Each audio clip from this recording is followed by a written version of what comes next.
तो स्टूडेंट्स हम सिंथेसिस की बात कर रहे थे। Now third one is synthesis of semiconductor nanoparticles by colloidal route. तो अगेन यहाँ पर भी आपका सेम कोलाइडल रूट के थ्रू ही हम सिंथेसिस कर रहे हैं। जो मैंने स्टेप 1 में आपको करवाया वही डायग्राम वही प्रोसेस है, बट यहाँ पर हम जो नैनो पार्टिकल बना रहे हैं वो आपका सेमी कंडक्टर है। इससे पहले हमारा मेटल नैनो पार्टिकल था। ये भी सेम वही मेटल नैनो पार्टिकल ही है, बट जैसे कि आप यहाँ देख रहे हो it is a semi conductor. तो सेमी कंडक्टर यहाँ पर है। तो इसमें हम क्या करते हैं कि जो सिंथेसिस करते हैं कोलाइडल रूट के थ्रू, वो एक उसके लिए एक अप्रोप्रिएट सॉल्ट यूज़ करते हैं।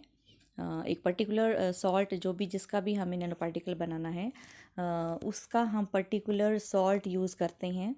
और इस मेथड में क्योंकि हमारे पास जो जो इन बिटवीन इस रिएक्शन के इन बिटवीन जो इलेक्ट्रोस्टैटिक और रिपल्सिव फोर्सेस जो होती हैं वो इनफ नहीं होती हैं। वैसे तो इसके इन बिटवीन जो आपकी इलेक्ट्रोस्टैटिक जो रिपल्सिव फोर्सेस जो होती हैं उससे वो आपके पार्टिकल जो होते हैं वो दूर दूर रहते हैं और उनकी ज़्यादा ग्रोथ नहीं हो पाती कि उनका साइज़ बड़ा हो जाए, बट वो सफिशिएंट नहीं होती हैं सेमीकंडक्टर नैनो पार्टिकल बनाने के लिए। उन फोर्सेस की वजह से दूर रहना और उसका पार्टिकल का छोटा होना इनफ नहीं है।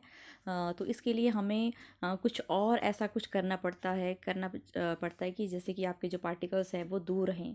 तो उसके लिए हिंड्रेंस, जैसे आप वर्ड यूज़ करते हो ऑर्गेनिक केमिस्ट्री में, तो स्टेरिक हिंड्रेंस हम क्रिएट करवाते हैं वहाँ पे, सो दैट कि उनके बीच में जो रिपल्सिव फोर्सेस हैं वो और ज़्यादा बढ़ जाएं, ज़्यादा इंक्रीज़ हो जाएं, जिससे कि उनका साइज़ बड़ा ना हो और वो पार्टिकल्स आपके बहुत दूर दूर हैं। तो इस हिंड्रेंस को क्रिएट करने के लिए हम क्या करते हैं, जो पार्टिकल आपका जो फॉर्म होगा हम उसमें, जैसे मैंने कहा कि उसका पर्टिकुलर वही सॉल्ट ऐड करते हैं, जिससे कि क्या हो कि उस पार्टिकल की कोटिंग हो जाए। कोटिंग हो जाए कि जैसे कि आपने कोरोजन में भी कई स्टेप्स पढ़े होंगे कि कोरोजन जैसे आप पढ़ते हो तो उस कोरोजन से रोकने के लिए हम क्या करते हैं, उसके बाहर से उसको कोटिंग कर देते हैं कि वो ऑक्सीडाइज ना हो, क्योंकि जब उसकी ऑक्सीडेशन होगी तभी वो कोरोड होगा। तो उसी तरह से ही यहाँ पर भी वही है कि हम उस पार्टिकल को वो एक दूसरे से अट्रैक्ट ना हो, तो उसके लिए हम पार्टिकल की कोटिंग हो जाए बाहर से। तो इसको हम केमिकल कैपिंग का नाम भी देते हैं। तो इसमें बहुत सारे आपके ऑर्गेनोमेटेलिक रिएक्टेंट्स, हम इसमें ऑर्गेनोमेटेलिक कंपाउंड्स यूज़ करते हैं। तो ये डिपेंड करता है कि आपका रिएक्टेंट मॉलिक्यूल्स कौन सा है, आप कौन सा नैनो पार्टिकल फॉर्म कर रहे हैं, उसी के बेस पे ही हम उस ऑर्गेनोमेटेलिक रिएक्टेंट्स को यूज़ करते हैं। और this process is carried out at high और लो टेम्परेचर। ये डिपेंड करता है कि आपका जो रिएक्टेंट मॉलिक्यूल्स है उसकी रिक्वायरमेंट क्या है, ये आपका हाई टेम्परेचर पे या फिर ये लो टेम्परेचर पे ये आपका सिंथेसाइज करेगा। तो जैसे कि फर्स्ट यहाँ पर एग्जांपल लिखा है कि हमारे पास अगर हमने आपका जो solid particle of zinc sulphide है, ठीक है, तो जिंक सल्फाइड का हमने अगर आपको सॉलिड पार्टिकल ऑब्टेन करना है, तो इसके लिए हम जिंक सॉल्ट यूज़ करते हैं, जैसे कि जिंक सल्फेट है, जिंक क्लोराइड है, जिंक नाइट्रेट है। तो इनको हम यूज़ कर सकते हैं सॉल्ट्स को।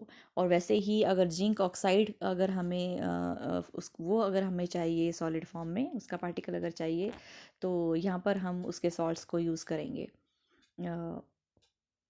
तो ये आपके डिफरेंट हो गए।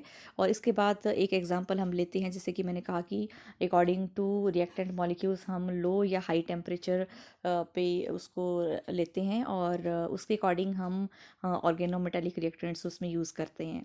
तो इसके लिए हमने यहाँ पर एक एग्जांपल लिया है कि जैसे कि आपका जो हाई टेम्परेचर पे अगर आपका कोई रिएक्टेंट अकर करता है, तो हम कोल्ड ऑर्गेनोमेटेलिक यूज़ इंजेक्ट करते हैं उसमें। जैसे कि यहाँ पर टोपो PO के नाम से जो है, जिसकी फुल फॉर्म है आपकी ट्राई ऑक्टाइल फॉस्फीन ऑक्साइड, ठीक है। तो ये it is held at temperature greater than 300 degree Celsius, ठीक है, जहाँ पर की रिक्वायरमेंट आपकी ग्रेटर देन 300 रहेगी। फॉर एग्जांपल अगर हम बात करते हैं कि हमें अगर डायमिथाइल कैडमियम, ठीक है, और सेलेनियम पाउडर अगर हम इंजेक्ट करते हैं उस टोपो में, विच इज़ ट्राईऑक्टाइल फॉस्फेन ऑक्साइड। तो अगर हम मैं कह रही हूँ कि अगर हम डाई मिथाइल, यहाँ पर मैंने लिखा है यहाँ पर डाईमिथाइल कैडमियम और सेलेनियम पाउडर, अगर हम ये इनको इंजेक्ट करते हैं, एक्सपेरिमेंटली अगर देखा गया था कि इनको अगर हमने इंजेक्ट किया था टोपो में, ट्राईऑक्टाइल फॉस्फेन ऑक्साइड में, तो कैडमियम और सेलेनियम के नैनो पार्टिकल्स हमें मिले थे, जिसके ऊपर आपकी फॉस्फेट की कोटिंग हुई थी। ठीक है, कैपिंग हुई थी उसकी।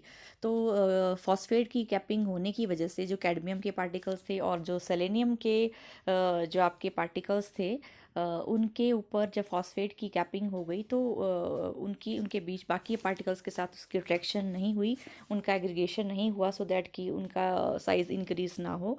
तो this is the process of the synthesis of semiconductor nanoparticles by colloidal route.